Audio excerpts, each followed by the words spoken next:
Sharavati pump storage project ಏನಿದೆ ಯೋಜನೆ? UNESCO ಪಟ್ಟಿಯಲ್ಲಿರುವ ನಮ್ಮ ಪಶ್ಚಿಮ ಘಟ್ಟಗಳಲ್ಲಿ ಬರುವ ಶರಾವತಿ ಶಿಂಗಳಿಕ ಅಭಯಾರಣ್ಯದ ಹೃದಯ ಭಾಗವಾದ ಮಳೆಕಾಡುಗಳಲ್ಲಿ 15,000ಕ್ಕಿಂತಲೂ ಹೆಚ್ಚು ಮರಗಳನ್ನ ಕಡಿದು ಭೂಮಿಯನ್ನ ಕೊರೆದು ಪಂಪಿಂಗ್ ಮೂಲಕ ಕೇಡುಸೊಪ್ಪದಿಂದ ತಲಕಳಲೆ ಡ್ಯಾಂಗೆ ನೀರನ್ನ ತಲುಪಿಸಿ ವಿದ್ಯುತ್ ತಯಾರಿಸುವ ಒಂದು ಯೋಜನೆ. ಆದ್ರೆ ನಿಮ್ಗೆ ಗೊತ್ತುಂಟಾ, ಈಗಾಗಲೇ ಇರುವ ಅಣೆಕಟ್ಟುಗಳ ಪರಿಣಾಮವಾಗಿ ಈಗಾಗಲೇ ಶರಾವತಿ ನದಿಯ ಅಳವೆಯಲ್ಲಿ ಜನರು ಸಿಹಿ ನೀರಿನ ಅಭಾವವನ್ನ ಅನುಭವಿಸ್ತಾ ಇದ್ದಾರೆ. ಇದು ಇನ್ನಷ್ಟು ಕಡಿಮೆ ಆದ್ರೆ ಜನರ ಜೀವನದ ಮೇಲೆ ಪರಿಣಾಮ ಬೀರುವುದಲ್ಲದೆ ಜಲಚರ ಜೀವಿಗಳ ವಂಶಾಭಿವೃದ್ಧಿಯ ಮೇಲೂ ಸಹ ಪರಿಣಾಮ ಬೀರುತ್ತದೆ.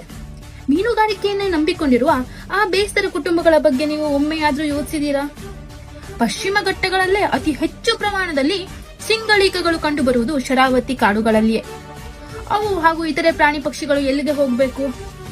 ಹಾಗೆ ನೀವು ಹೇಳ್ತಾ ಇದ್ದೀರಾ, ಡ್ರಿಲ್ಲಿಂಗ್ ಮೂಲಕ ಬಂದ ತ್ಯಾಜ್ಯವನ್ನ ಶರಾವತಿ ತೀರದ ಮಾಸ್ತಿ ಹಳ್ಳಕ್ಕೆ ಹಾಕುವ ಯೋಜನೆ ಅಂತ.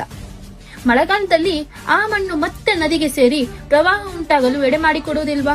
ಅದು ಮತ್ತೊಂದು ಶಿರೂರು ದುರಂತಕ್ಕೆ ದಾರಿ ಮಾಡೋದಿಲ್ವಾ?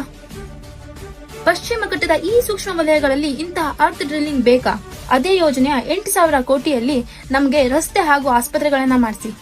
ಇದೇ ನಮ್ಮ ಹೊನ್ನಾವರದ ಎಷ್ಟೋ ಹಳ್ಳಿಗಳು 2-3 ದಿನವಾದರೂ ವಿದ್ಯುತ್ ಕಾಣದೆ ಬಳಲ್ತಾವೆ. ನಿಮ್ಮ ಮಹಾನಗರದ ಉಜ್ವಲತೆಗೆ ನಮ್ಮ ಹಳ್ಳಿಗಳ ಬಲಿ ಬೇಡ.